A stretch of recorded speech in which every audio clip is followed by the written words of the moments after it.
Let's ride. What's up, YouTube, and welcome to my universe. It's DC, and if you're OG, you already know the real wrong. If you're new to my channel, I thank you for tuning in. I hope that you'll stick around and subscribe. If y'all see me looking up and stuff, I got the kids at the park, and I want to keep an eye on them. So I'm parked at the top of the hill, and so also with that being said, I'm gonna try to make this video as quick as possible because I only plan on being out here for a couple minutes before Michi's haircut appointment. Where is he? I see two. Okay, wait, hold on.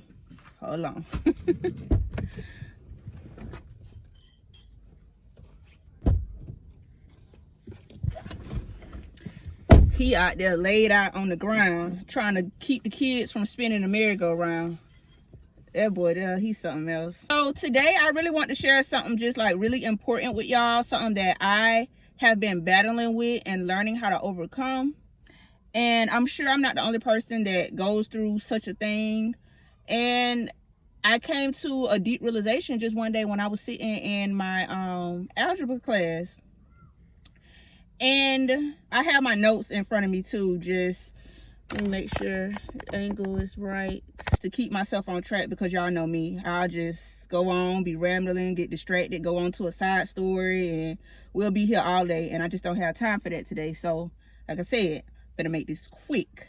So, y'all, I was sitting in my algebra class one day, and as the teacher was going over a problem, I realized, like, I just kept writing a number, erasing it, writing a number, erasing it. And I don't, like, I guess because the number just didn't look right to me. Like, it had to look a certain way for me to just move on.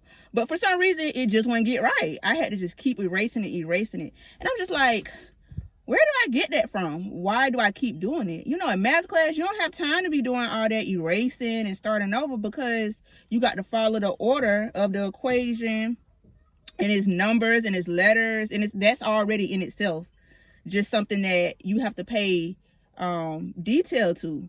So why am I so worried about how the number looks? I think I was writing like number 5 or something, and for some reason it just, I don't know, it wasn't giving what it was supposed to give. 5 looking like an S or something. I don't know. But I started thinking right then, like, why does it have to be perfect? These are math notes. This isn't a essay. This isn't, you know, something that I'm turning in. These are just my notes. Why do I feel like these notes have to be perfect? So after that class was over, I just sat and I thought, just like, dang, you know, this is pretty much perfectionism. Like, perfectionism has stopped me or limited me from doing so much, because I expect everything to just be a certain type of way, to where I'll stop myself in the middle of what I'm doing to start over, or probably won't even finish doing it because it's not perfect, you know. And I'm seeing 222 on the screen. But so a couple of things that I bullet pointed was appearance, parenting, doing something new, and people pleasing. Like, I feel like those are areas in my life where I realized perfectionism was kind of playing a role in limiting the things that I was able to do or felt like I was able to do. As long as there's progress, there doesn't have to be perfection. So when it comes to appearance, which is my first key point, with my appearance, I realized that, of course, with social media and certain influencers, like getting their body done, and after they have a baby, they just snap back, and, you know, just stuff like that. And I would compare my body to other women, just because it's like, okay, I've had 3 children. I've always been pretty petite. So why is it that I still have like this little pudge? Like, my pudge is something that bothered me for a long time, because for whatever reason, everything else would go down except that. And I wouldn't wear certain tops. I didn't feel comfortable wearing swimwear, like, you know, bikinis and stuff anymore, just because of my stomach. And it's just like, but girl, you have birthed 3 children, 3 beautiful children who love your body, you know. And then I do feel like I am pretty healthy because I eat right and things like that. But society's idea of what you should look like really makes you think that you're not enough sometimes. It makes you think that if you are not shaped like a Coke bottle, then you're not worthy of certain things, or that people don't notice you. Or I felt like since I wasn't, well, I didn't feel like I was as curvy, like my body didn't mature, you know, so that made me feel some type of way. It's just like, am I being picked over because of how my body looks? But if somebody picking over you because of your body type or whatever, unless you're neglecting your body, then, you know, that's understandable. However, if you've always genetically just had a certain body type, appreciate your body. Your body is what carries you throughout this life, you know. Take care of it. So I had to realize that I shouldn't be so focused on whether or not I look as curvy or my boobs are small and perky. I've breastfed twice, honey, and I can tell you now, they swing low, they hang low, especially without a bra on, you know. And they pretty plump, but you know, most men go for that stripper body, small boobs, thin waist, curvy booty, flat stomach, you know. And okay, that's cool. But the right one gonna come along and he gonna appreciate and love whatever. You know what I'm saying? Granted, I have been in the gym lately, you know, and I am seeing a few results, but that's another thing. It's progress. I didn't expect to go to the gym and in a month have my ideal body. I know that it's going to take time. I know that it's going to take a few months to get my ideal body. And as long as I am making those small steps, I'm proud. I'm not rushing it because it is what it is. But I can say that since I've been exercising more, I have just been feeling better overall. And that's what actually means the most to me. Just getting my body moving and just feeling better overall. Not necessarily physically with, you know, y'all know what I'm saying. You know what I'm saying? And then another thing too that comes to mind as far as the appearance is your hair. They want you to have thick, long, luscious, juicy hair. In which I did have that. But I decided to cut my hair, and that was for my own personal reason. Does me cutting my hair make me less worthy or less deserving? No, it does not. Like I said, I have my own personal reasons for cutting my hair, and I love my shortcut. I do. But again, oh, you need to be natural. Your hair need to be long. If your hair's short, or if it's this or if it's that, it's just like y'all into too much detail. Like, just accept me for me and be fine with that. If you judging me, then your heart ain't in the right place. But again, we carry that because we want to be ideal for whoever, whatever, when truly it's about being authentic to self. You should not feel like you have to wear your hair a certain type of way because whoever like this better than they like what you like. Just all of that is frustrating. Like, and trying to be perfect or fit this certain criteria, it ain't even worth it. It's not even worth it. It just causes more stress on your heart, on your mind, and it takes a toll on you just being you. So I just feel like now I'm just not into all that. I'm gonna do what I want to do. I'm gonna look how I want to look. Men will tell you that they don't like you wearing long nails. They don't like girls who wear makeup. They don't like when you wear a certain type of clothing. And yeah, when it comes to clothing, it's like, yeah, make sure you present yourself as a woman and you respect yourself. But you're not gonna tell me what colors you do and don't like on my nails, and I'm only gonna stay restricted or limited to what you like on my nails. Or I'm not gonna wear makeup just because you don't like it. Or listen, get with it or get lost. You feel me? And I'm not just saying that, from a relationship point of view, just with anybody, your parents, your friends, whoever. Be you.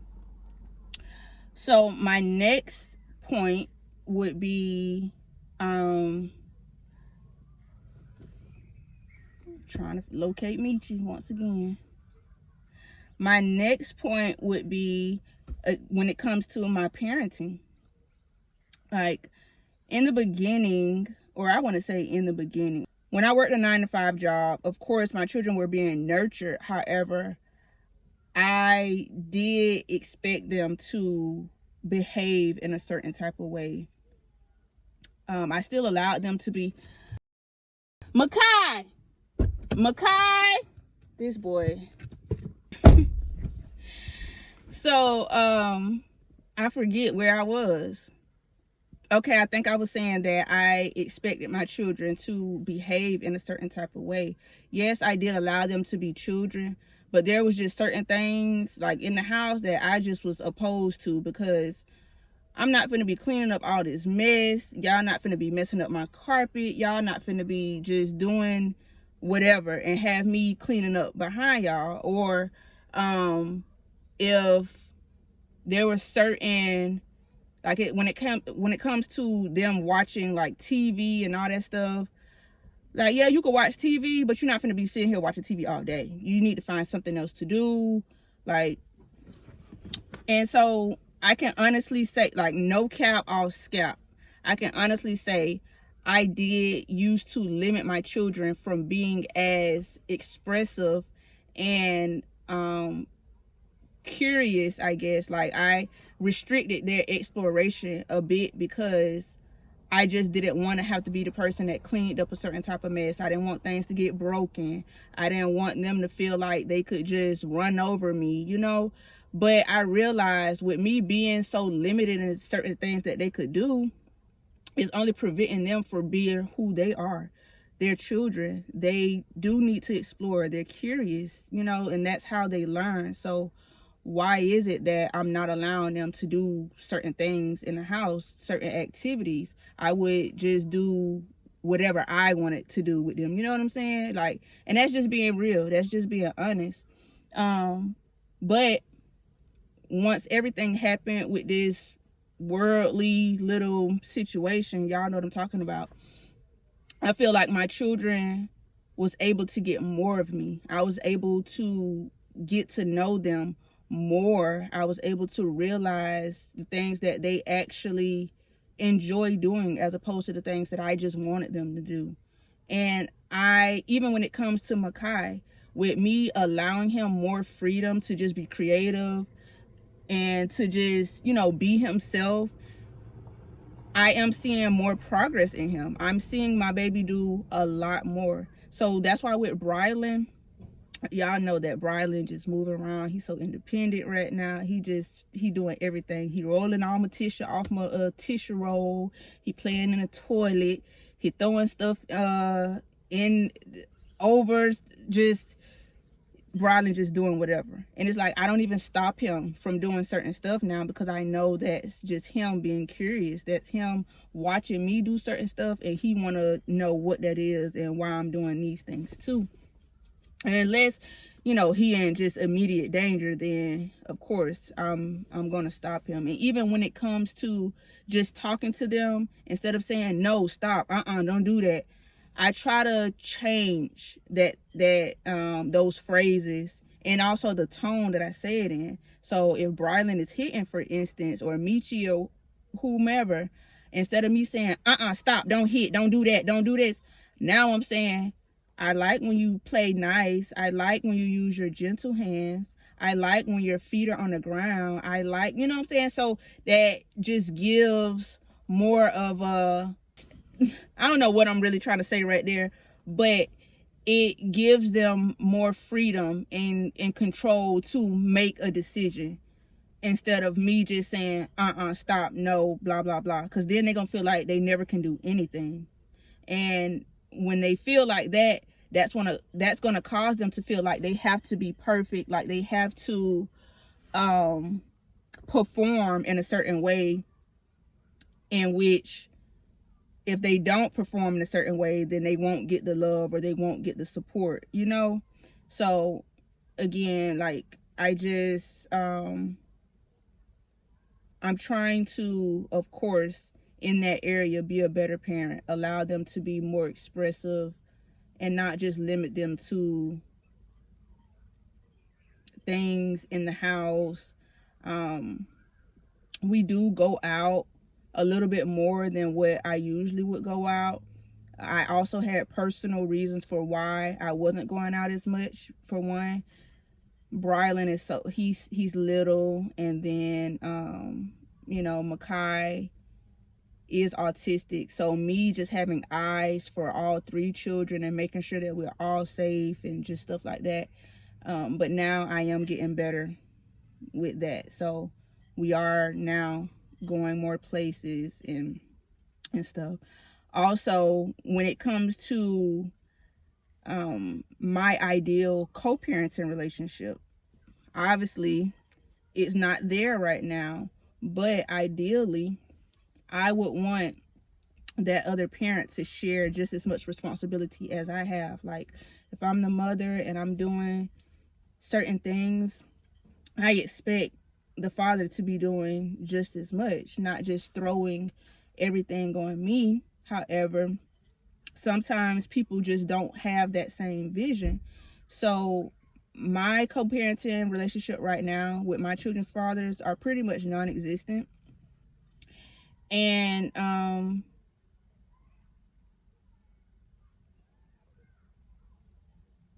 I mean, and I'm not saying that that's not something that I should want, but understanding the dynamic between those relationships, I cannot expect somebody who already was not performing in a way that a partner should to have this perfect relationship when it comes to co-parenting. Like, that's just, it's not going to happen, unfortunately. I just don't feel like I have to go no more into that than what I've already said. I was told that me wanting the co-parent relationship to go a certain way was me just being controlling, like me wanting to tell them what to do. And it's just, you know, I expect the same thing from you that you would expect from me as a parent. That's also with my children. I, of course, like nice things for them because I like nice things. So when we're out in public, we all, you know, may color coordinate. I would like for Tuki to have her hair done and Michi to always have his hair cut. But sometimes, truly, that just does not happen, you know? For one, that takes time, that takes money. I personally don't like going to the barbershop, but I have to. So sometimes Michi may go a week over his appointment just because I either have so much that I'm doing, I just don't feel like going, or he can't get a set time based on the school schedule or my schedule. So not all the time does Michi have a fresh cut. Not all the time does Tuki have a fresh hairdo. Her braids may be frizzy a little bit just because I have to take the hair out. I have to wash the hair. I have to, if I'm doing it, I have to have that time to braid her hair. I could let somebody else do it, but I'm paying them, and that gets costly. Tuki has some really soft, fine hair, so her braids usually don't last more than a week and a half to 2 weeks. So paying that money every 2 weeks or doing it on my own is just like looking a certain way or behaving a certain way. I just have to accept that not all times are we all going to look the part. Not all times are they going to behave in such a way that, you know, is ideal for me. And I should not expect them to be perfect because they are children. And I think that was, actually I know that is another reason why I was blessed with Makai. Makai does tend to have tantrums and he whines, and he is not as social as my other 2 children. So that in itself just teaches me that everything will not be perfect. My vision when I had children was to have a boy and a girl, and that boy and a girl would just, you know, be great children. And my children are great children. They are not, you know, just out of control. But Tuki definitely gonna speak her mind. Michi, he gonna do what he wanna do in true Libra fashion. And sometimes I just shake my head because it's like, when I was a kid, I could only imagine just the stuff that I did. Because my children, they are so hilarious. They are hilarious. And I love them. I don't want them to be placed high on this pedestal to where they feel like they're above anybody. I always want them to have a kind and humble heart, like just them being caring and loving and understanding and knowing who they are and what they want. That's most important to me than how they look or how they play as children. Michi out there right now throwing rocks above his head, but ain't nobody over there. It's just him. But see, before I would get out, Michi, stop. Don't do that. If that's what he want to do, by all means, honey, if it make you happy, I love it. Long as you ain't messing with nobody. Come here. If you want something to drink, come here. Come here, Makai. Y'all, it's so funny that I was just talking about that mess, and he actually did something that I just do not tolerate. Now, this is one thing that I'm just not going to tolerate from him. Michi will pick up anybody's drink and just put his mouth on it and start drinking it. You don't know what these people got. You don't know whose on it is to begin with. You don't know what's in it. Stop doing that. Stop doing that. Now, that's one thing I am just not with. I do not like that. I don't like when he do that. I do not like when he do that. It was so crazy that I was just talking about that. I was just talking about come over the time that I wanted to be sitting on here talking about this. But the next thing I would say was being perfect, like when it comes to doing something new. So like I told y'all, when this came to my mind, I was sitting in my math class, and for a while I have been avoiding math classes just because it's a lot on the brain. Math is just a lot on the brain. A lot of numbers, a lot of signs, a lot of flipping and flopping and moving and squaring and exponent, all that is just, it's a lot.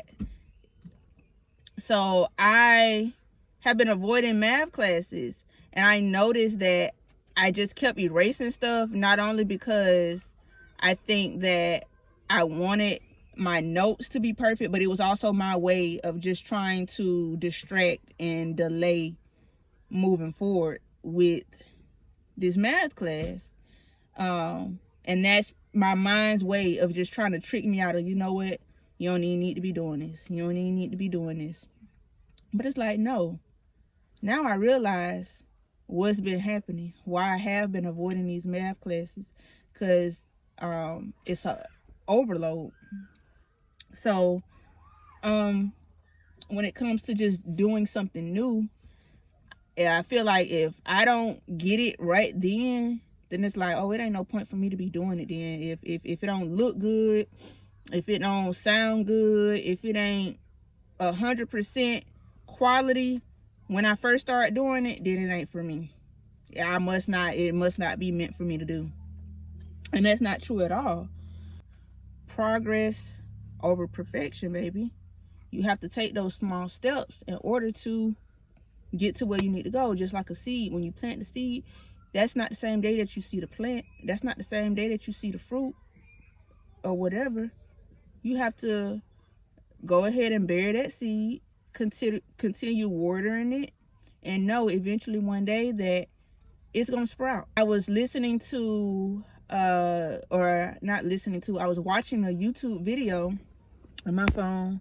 It's finna go dead. Let me plug it up. But the car ain't crunked though, so I was watching a YouTube video. You are praying and hoping for certain things to happen in your life. If you keep on just thinking about it and your mind keeps bringing it up, trying to tell you that it's not possible and stuff, then it's never going to happen, because you're not actually nurturing that seed. You're not nurturing that prayer. You have to trust that whatever is what you ask for is going to come into fruition, but you have to allow it time. It's not going to happen overnight. I mean, sometimes that may, but you have to just know that the more practice, the more positivity, the more life that you speak into it, then you'll begin to see those results. I brought a camera last year around this time because I wanted to use the camera, of course, to vlog. And y'all, I spent like $400 on this camera. To this day, I've only picked up that camera, I would say maybe 2 or 3 times. I did vlog for Bryland's 6-month mark, but I could not get the footage to transfer to my phone, and then the editing software on my computer is trash, to be honest. So I never even got that video out and posted because I didn't know how to work my camera in a way to get everything transferred. I went and brought like a USB card reader and everything so that I can transfer it over to my computer, but then I've never worked with the editing software on my computer, so it was confusing and it just was not what I wanted. So I didn't even move forward with it. And my hope is that I can actually get that out to y'all eventually, even though he about to be 1. Start using it more, even if it's just for me to like take pictures, not necessarily vlog, but just take pictures. That would be better than not using it at all, especially I didn't spend my hard-earned money. Because I see, of course, vloggers, you know, they vlogging on their cameras, they not using their phones and stuff. So that also, when it comes to my YouTube channel, creating content and stuff, I would make so many excuses for why I couldn't put a video out. Oh, my hair ain't done, my background don't look right, the quality on the camera don't look right, it don't sound right, the kids ain't sitting down, they making too much noise, that idea just don't seem like it's right, I don't know what to say. I would have so many excuses for why I could not be consistent with my YouTube.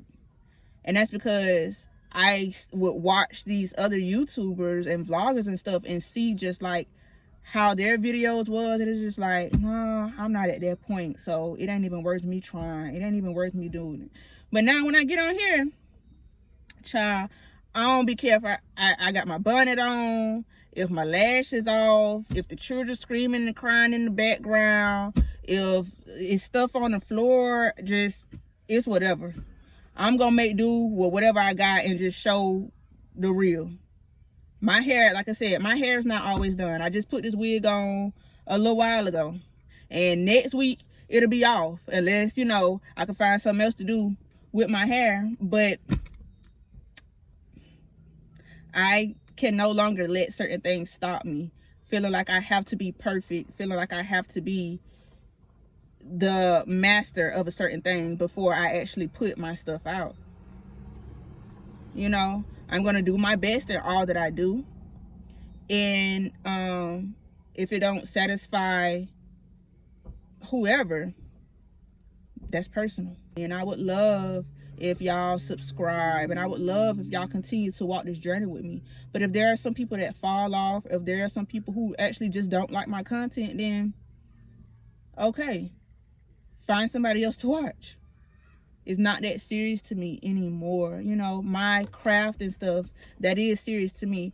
But feeling like I have to make everybody like me, feeling like I have to not behave or perform how in my true nature, again, nothing to do with me, sweetie. Nothing to do with me. So that does lead me to my next thing when it comes to people pleasing. I would go into relationships, right, feeling as though I had to be just so sweet and innocent and kind, and I should never get angry, and I should never be frustrated. I should just always be forgiving and understanding, and just basically circle up to whatever this man or this boy would like. Like, I shouldn't do this or I shouldn't do that because he ain't gonna like this and he ain't gonna like that. And that would cause me to suppress how I really felt. So I feel like I couldn't be angry. I feel like I couldn't be frustrated because when I came into it, I was just this sweet, innocent, nice, just always giving. And when that stopped, these people left. So they had this vision of me, or this picture of me, making me feel as though I had to be, what you want? You want something to drink? They had this vision or ideal of me being pretty much they mama. Like, I'm supposed to just nurture and care for them like I'm caring for my children. And it's like, you, quote unquote, supposed to be a grown man. Why am I only pleasing you and I just supposed to be okay when I'm not being pleased? That don't make no sense. And y'all, it's so crazy because when I realized that, I'm just like, girl, what have you been doing? No wonder. You just been giving your energy and everything out. And you surprised when you stop doing that they don't want to be around no more?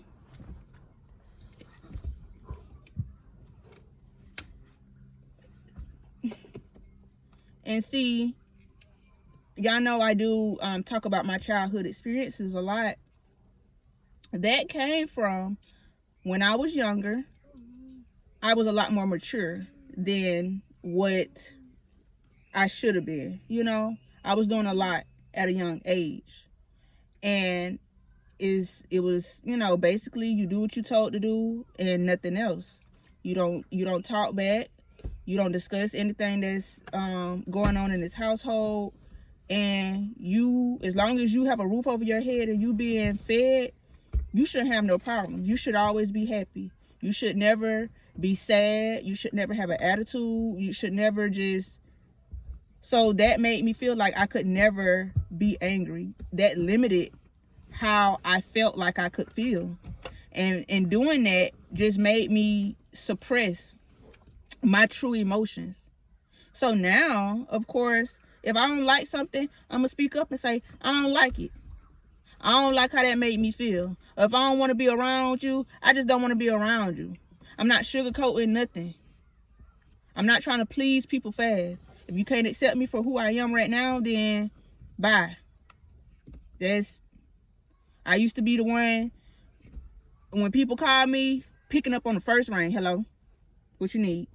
What you need me to fix? How can I take on your problems? No, this is mine. You got your own juice. How can I take on your problems? How can I fix your problems? And it's no. It's no now. It's not worth it. I'm not carrying nobody else's shit. I'm not answering on the first ring no more. If I don't feel like talking, or I just don't feel like talking. This is my phone. I pay the phone bill. If I don't want to go, I ain't going. If I don't want to do, I ain't doing. You don't like how my hair look? Cool. You ain't pay for it. You don't want me to wear long nails? Cool. You ain't got to see it. I ain't got to touch you with them. The one who do, they cool with that. Why I'm pleasing you, and it's other fish out here in the sea that's gonna like me for what I like too. They ain't trying to change me. You know what I'm saying? And that goes both ways. Cause like I said, I would also feel like in these relationships, I feel like I would have to be the fixer. Fix these people of their problems, of their traumas and stuff, to make them ideal to fit what I want. When it's just like, you know, you have to handle that on your own. And if you're not willing to handle that on your own, then we just not gonna work. You know what I'm saying? So I felt like I had to cook and clean and look a certain type of way and speak a certain type of way and not do certain things that just, I feel like I could not be myself because I was always trying to please others. So if you are that type of person where you feel like you always have to please somebody else, stop. Just stop. Just stop right now. Because the people that's for you is for you. Can't nothing change that. And the people that's not, they gonna go. And you have to be okay with just letting them go. It's just that simple. I'm not sure why I felt like it was so complicated before. Well, I do know, but now that I see, I can't unsee. I don't know what time it is. Let me see. That's all I really wanted to discuss. You have to kill that perfectionism mentality, because it only limits you and restricts you from just being your true and authentic self. Nothing or no one in this world is perfect. I love y'all to the moon and back. I really hope that y'all took something from this. Leave a comment and tell me one thing that you where you realize, like in your life, where you try to be perfect and how you are overcoming that. Y'all, in the next episode, I gotta get this boy to his appointment. We finna be late. Sitting here running my mouth. I ain't intend to be talking that long, but okay, y'all. I love y'all.